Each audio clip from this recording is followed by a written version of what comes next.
কখনো মেহেদী হাসান মিরাজ, কখনো Mahmudullah Riyad, senior junior আর সতীর্থ। মাঠের সাকিব সব সময় সিরিয়াস, সব সময় তার থাকে ডোন্ট কেয়ার ভাব।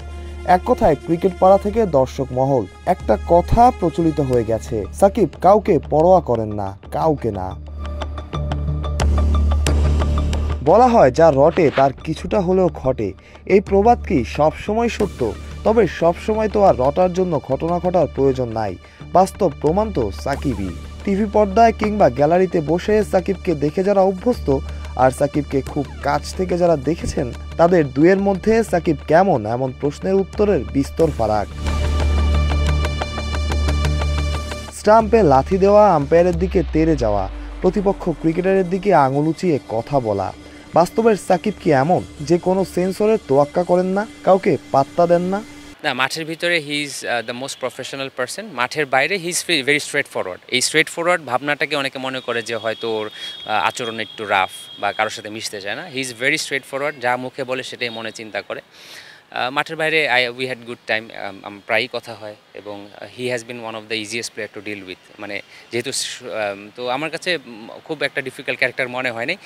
আসলে ও এত বড় ক্রিকেটার, মানুষ তো ওকে দূর থেকে দেখে ওর ব্যাপারে অনেক ধরনের পারসেপশন আছে, এটা অনেক সময় রাইট না। যারা মিশে তারা বলতে পারবে সে অসাধারণ একজন মানুষ। এবং অ্যাজ এ ক্রিকেটার আসলে বাংলাদেশের এই ধরনের ব্রেন হয়তো আরও 2-3 জনের আছে আমি মনে করি।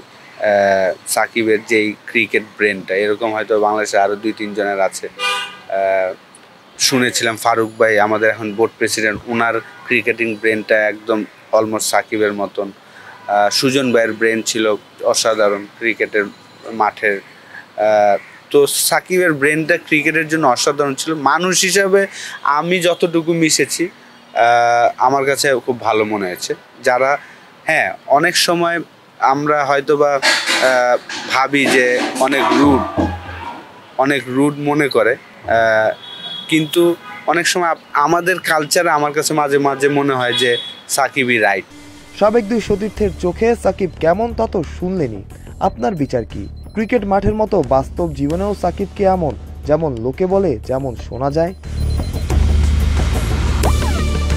সাকিব তার ক্যারিয়ারের সবচেয়ে কঠিন সময় বোধহয় পার করছেন, আর তার দেশে ফেরাই এখন অনিশ্চিত। তবে যত কিছুই হোক, বাংলাদেশ ক্রিকেটের প্রথম গ্লোবাল সুপারস্টারকে আপনার মনে রাখতেই হবে। মাহফুজ প্রত্যয়, বিডি ক্রিক টাইম।